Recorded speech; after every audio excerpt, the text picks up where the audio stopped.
Chapter 49. The Constitution of Israel. The Israelites continued to camp on the plains east of the Jordan River for many days. Water here was plentiful. There was an abundance of grass for their animals. Living here was also more pleasant for the people because of the many shade trees in this area. Meanwhile, the people did not sit around and do nothing. Besides their regular duties, it was a big task to adjust to the thousands of Midianite captives, taking care of the added livestock, purify the spoils of war, and refashion much of it, sharpen and repair the worn or broken weapons. Time was required to do all of these things. But God's main purpose in allowing the people to stay so long in this place was to give them many instructions, through Moses, for their future guidance and benefit. It was made known to them that when they crossed over the Jordan into Canaan to the west, it was their duty to execute the inhabitants there, and to destroy all of their idols, pagan altars, towers, and groves where they passed some of their children through fire in worship to their heathen gods. Numbers chapter 33 verses 50 through 53, Leviticus chapter 18 verse 21, verses 24 through 29, Deuteronomy chapter 7 verses 1 through 5, chapter 12 verses 29 through 32, and chapter 18 verses 9 through 14. Then the land was to be divided fairly among the 9.5 tribes according to their numbers. However, if the Israelites failed to overcome the inhabitants of Canaan, God warned that Israel would suffer. "If you spare any Canaanites," God said, "they will give you much trouble and grief as long as they remain. Furthermore, I shall deal with you as I plan to deal with them. That means that you could lose your lives as well as the promised land." Numbers chapter 33 verses 54 through 56. God then defined the boundaries of the promised land and appointed a committee to supervise the distribution of the land. Numbers chapter 34. God also instructed Moses to tell the people that they should give 48 towns to the Levites, who were not to receive any land through inheritance. These were not necessarily to be large towns, but each one was to be surrounded by an area over a mile across from the wall in all directions. In these suburbs, the Levites would be able to plant their gardens, orchards, and vineyards, and have enough room for their flocks and herds. Numbers chapter 35 verses 1 through 5. 6 of these Levite towns, 3 on each side of the Jordan River, were to be appointed as cities of refuge. As well as being centers of Levite habitation, these 6 special towns were to be for the protection of anyone who accidentally killed another person. This was necessary because angered relatives or close friends of the dead person might try to kill the man who caused his death. For example, if 2 men were building a shed together and one man unexpectedly moved a heavy beam so that it fell and killed the other man, the man who moved the beam was to flee at once to one of the closest of the 6 towns, where he would be protected from anyone who might seek his life as a matter of revenge. On the other hand, if the man maliciously moved the beam with the purpose of killing his working partner, he was still entitled to the temporary protection of any of the 6 towns so that he could be assured a fair trial. Violence condemned. Whatever the case, the man would be tried by the authorities. If he were found guilty, he was either executed or allowed to fall into the hands of those who set out to avenge the dead person. If he were found innocent, he was to stay in the town for his own protection until the passing of the high priest. Meanwhile, if he ventured out of his protective town and was found by anyone seeking revenge, that was the end of his protection. There were to be no jails in Israel. Moses now assigned 3 towns for refuge east of the Jordan River. They included Bezer in the plain country of the Reubenites. Then there was the town of Ramoth for the Gadites, and Golan for the Manassites. The other 3 cities of refuge were to be set aside later by Joshua. Numbers chapter 35 verses 6 through 34, Deuteronomy chapter 4 verses 41 through 43, Deuteronomy chapter 19 verses 1 through 13, and Joshua chapter 20. At this time, Moses received many instructions and rules and reminders from God. He faithfully passed them on to the people as they came to him, so that they would better understand matters. Moses gave them a detailed account of what had happened since they left Mount Sinai 4 decades ago. The book of Deuteronomy is a record of those proceedings. During the lengthy account, Moses revealed to the people that God would not allow him to go over into Canaan, because of Moses' wrong conduct when he struck the rock at Kadesh to obtain water. Later, Moses told them, "I asked God to forgive me and let me go into Canaan. He refused to allow me to go, but told me I could view much of the land from a high mountain, and there I will pass away." Deuteronomy chapter 3, verses 23 through 28.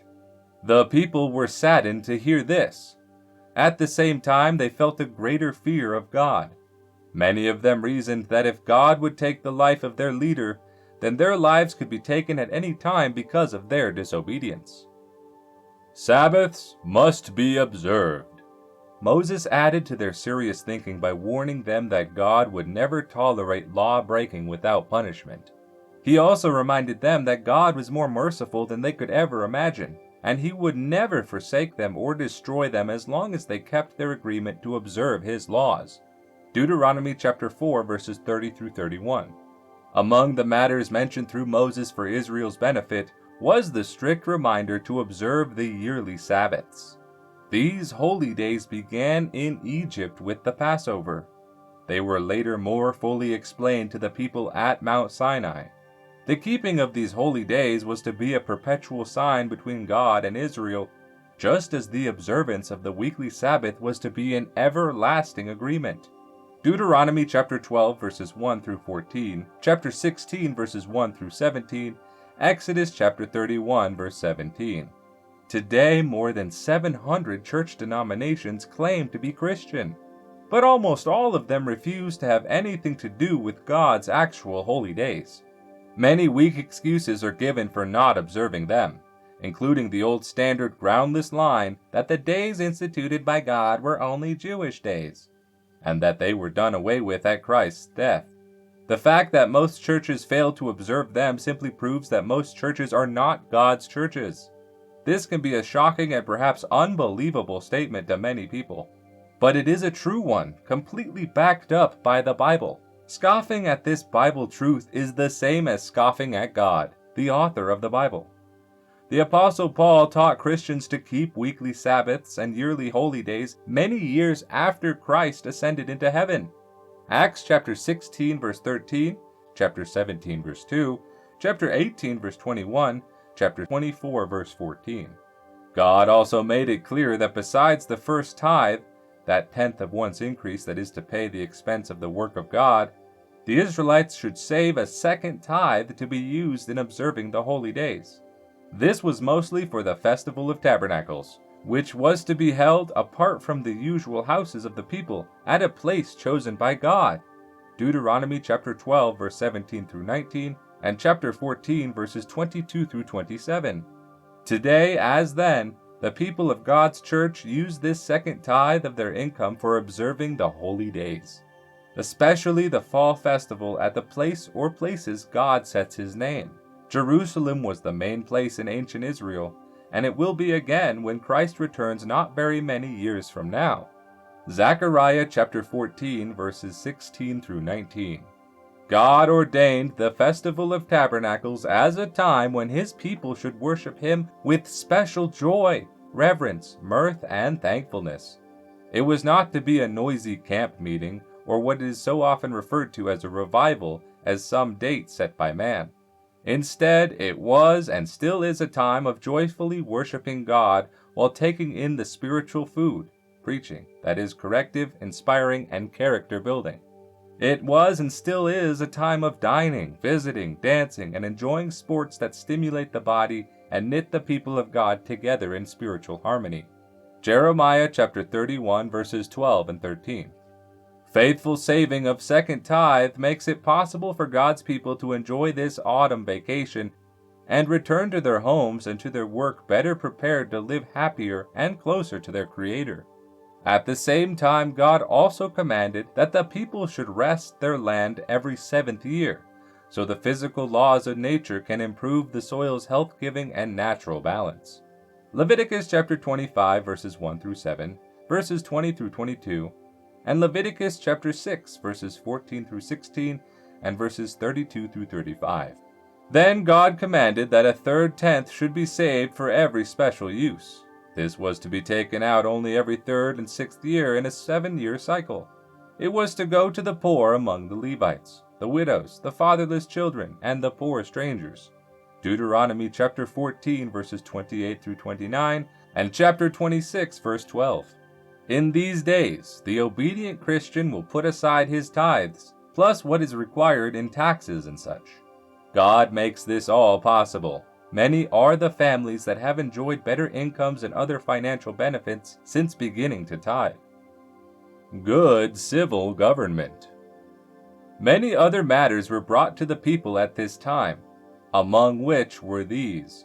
When the 7th-year land rest came to a conclusion, any debt should be canceled unless the debtor happened to be a foreigner. Deuteronomy chapter 15 verses 1 through 11.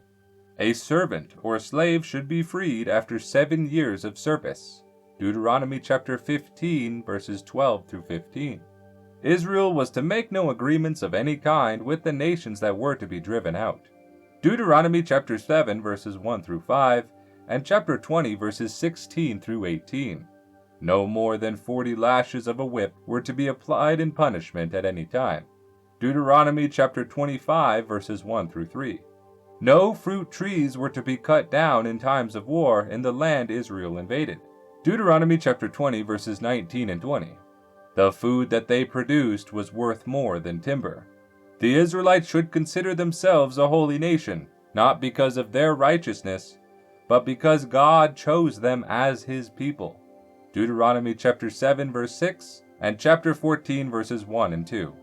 Any prophet or priest who falsely led the people into any wrong kind of worship was to be put to death. Deuteronomy chapter 18 verses 20 through 22. Toward the end of the period of instruction, Moses repeated these solemn words from God. You, Israel, must choose between blessings and cursings from your Creator.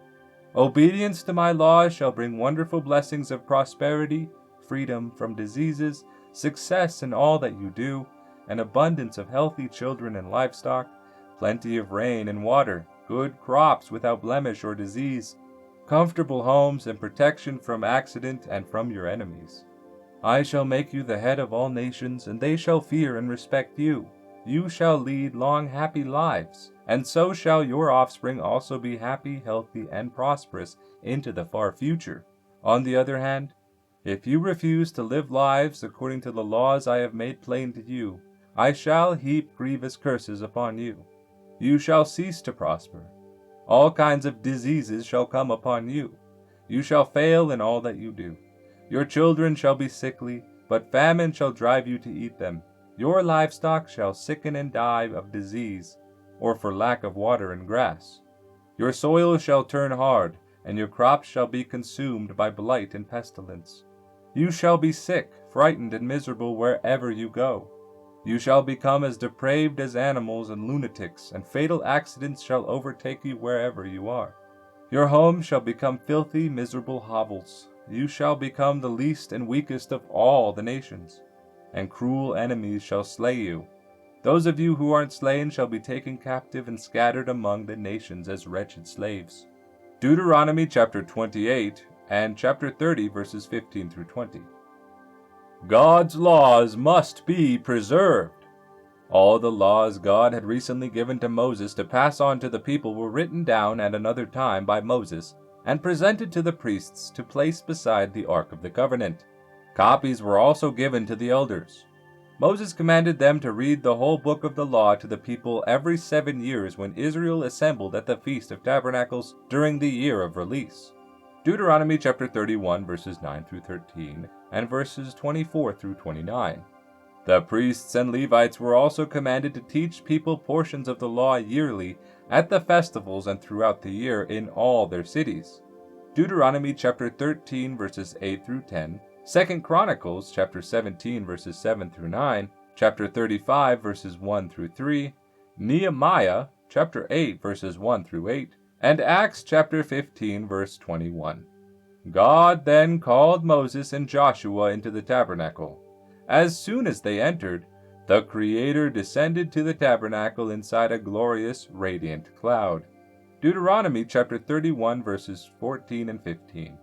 Before your life ends, God told Moses, there are more things for you to do. One is to write a song to teach to the people. I know they shall go after other gods and shall forget my laws. They shall break my covenant, and evil days shall fall upon them. And though they shall seek my help, I shall let them suffer. These verses I give you must become a national song to be taught from generation to generation. The people shall remember it, and it shall become a witness against them because of their sins.